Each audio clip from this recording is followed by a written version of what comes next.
Pahalgam terror attack జరిగిన 15 రోజులకు Bharat పాక్పై revenge తీర్చుకుంది.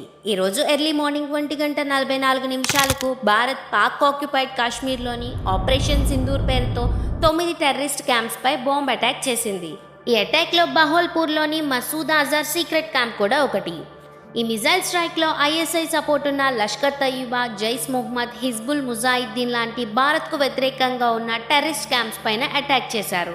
ఈ 9 ఉగ్రవాద స్థావరాలు అవి చేసే పనుల గురించి డీటెయిల్గా తెలుసుకుందాం. మర్కజ్ సుబానల్లా బహోల్పూర్. ఈ టెర్రరిస్ట్ క్యాంప్ 2015 నుండి యాక్టివ్గా ఉంది. ఇది జైష్ మహమ్మద్ హెడ్ క్వార్టర్స్ అని కూడా అంటారు. ఈ సీక్రెట్ క్యాంప్కు 2019 పుల్వామా అటాక్తో సహా జేఎం టెర్రర్ ప్లాన్స్తో లింక్ ఉంది. అయితే జేఎం చీఫ్ మౌలానా మసూద్ అజార్కు ముఫ్తీ అబ్దుల్ రవూఫ్, అస్గర్ మౌలానా అమ్మర్ ఫ్యామిలీ మెంబర్స్ వీళ్ళు మర్కజ్లో నివసించేవారు. ఇక్కడి నుంచి మసూద్ అజార్ భారత్కు వ్యతిరేకంగా క్యాంపెయిన్స్ రన్ చేసేవాడు. అంతేకాకుండా యూత్ని ఇస్లామిక్ జిహాద్లో జాయిన్ అవ్వమని చాలా స్పీచెస్ ఇచ్చాడు. వీటితో పాటు జేఎం రెగ్యులర్గా వెపన్స్ని ప్రొవైడ్ చేస్తూ ఈ మర్కజ్ సుబానల్లా యాక్టివిస్టులకి రిలీజియస్ అండ్ ఫిజికల్ ట్రైనింగ్ ఇచ్చేది. మర్కజ్ తైబా మురీడ్కే 2000లోని స్థాపించారు. ఈ మర్కజ్ తైబా పాకిస్తాన్ పంజాబ్లోని నంగల్ సహదన్ మురీడ్కేలో ఉన్న ఆల్మా మేటర్ ఎల్ఈటీ ట్రైనింగ్ సెంటర్. దీనిలోని వెపన్స్, ఫిజికల్ ట్రైనింగ్ ఫెసిలిటీస్ ఉన్నాయి. ఇక్కడ ప్రతి సంవత్సరం 1000 మంది స్టూడెంట్స్ జాయిన్ అవుతారు. అంటే ప్రతి సంవత్సరం లష్కర్ కోసం ఉగ్రవాద సంస్థలను ఈ మర్కజ్ సిద్ధం చేస్తుంది. ఈ మర్కజ్ తైబా కాంప్లెక్స్ లోపల గెస్ట్ హౌస్ కన్స్ట్రక్షన్కి బిన్ లాడెన్ 10 మిలియన్ల రూపాయలు సహాయం చేశారు. సజ్జల్ లేదా తెహ్రా కెలాన్ పాకిస్తాన్ పంజాబ్లో నరావల్ జిల్లాలో షకర్గఢ్ తహసీల్లో ఉన్న ఈ స్థావరం జమ్మూ కాశ్మీర్లోకి ఉగ్రవాదుల చొరబాటుకు జేఎం ప్రధాన ప్రయోగ కేంద్రం.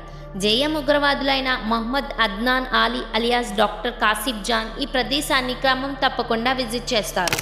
మహ్మూనా జోయా సెంటర్ సియాల్కోట్. హిజ్బుల్ ముజాహిద్దీన్ మహ్మూనా జోయా ఉగ్రవాద స్థావరం బుట్టా కోట్లీ ప్రభుత్వ కేంద్రంలో ఉంది. దీన్ని హిజ్బుల్ ముజాహిద్దీన్ క్వాడర్లు జమ్మూ ప్రాంతంలోకి చొరబడ్డానికి ఉపయోగిస్తారు. మర్కజ్ అహ్లే హదీత్ బర్నాలా నగర్ శివార్లలో కోటే జమీల్ రోడ్లో ఉన్న బింబర్ జమ్మూ కాశ్మీర్లోని ఎల్ఈటీ ప్రధాన శిక్షణా కేంద్రం. పూంచ్ రాజౌరి, రియాసీ సెక్టార్కు ఎల్ఈటీ ఉగ్రవాదులను, ఆయుధాలను పంపడానికి ఉపయోగిస్తారు. మర్కజ్ అబ్బాస్ కోట్లీ. ఇది పాకిస్తాన్ కోట్లీలో ఉన్న జేఈఎం ముఖ్యమైన ఉగ్రవాద స్థావరం. JEM top commander Mufti Abdul Rauf అస్గర్కు సన్నిహితుడైన హఫీజ్ అబ్దుల్ షకూర్ అలియాస్ కారీ జరార్ ఈ మర్కజ్కు నాయకత్వం వహిస్తున్నారు. జమ్మూ కాశ్మీర్లో ఉగ్రవాద దాడులకు ప్రణాళికలు వేయడంలో, అమలు చేయడంలో కారీ జరార్ ప్రత్యక్షంగా పాల్గొన్నాడు. మస్కర్ రహీల్ సాహిద్ కోట్లీ. ఇది హిజ్బుల్ ముజాహిద్దీన్ పురాతన శిక్షణా కేంద్రం. ఇది దాదాపు 150 నుండి 200 మంది హిజ్బుల్ ముజాహిద్దీన్ ఉగ్రవాదులకు ట్రైనింగ్ ఇస్తుంది. షావైన్ అల్లా క్యాంప్ ముజఫరాబాద్. ఆక్రమిత కాశ్మీర్లోని చలబుండి వంతెన సమీపంలో ఉన్న ఈ ఉగ్రవాద స్థావరం లష్కర్కు అత్యంత ముఖ్యమైన శిబిరాల్లో ఒకటి. అజ్మల్ కసబ్తో పాటు 26/11 ముంబైలో దాడి చేసిన ఉగ్రవాదులకు ఈ శిబిరంలోనే ఉగ్రవాద శిక్షణ ఇచ్చారు. ఈ శిబిరం ఎల్ఐటి కార్యకర్తల నియామకం, నమోదు, శిక్షణ కోసం ఉపయోగిస్తారు. ఇది 2000 సంవత్సరం నుండి రన్ అవుతుంది.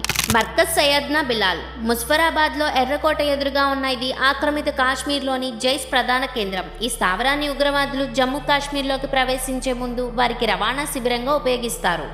భారతదేశం చేపట్టిన ఆపరేషన్ సింధూర్ను భారత్ సైన్యం, నావికా దళం, వైమానిక దళం నిర్వహించాయి. ఈ దాడిలోని ఈ 9 ఉగ్రవాద స్థావరాలను పూర్తిగా నాశనం చేశారు. ఈ వీడియోపై మీ ఒపీనియన్ని కమెంట్ చేయండి. ఇలాంటి ఇంట్రెస్టింగ్ వీడియోస్ కోసం మన ఛానల్ని సబ్స్క్రైబ్ చేయండి. నెక్స్ట్ వీడియోతో మళ్ళీ కలుద్దాం.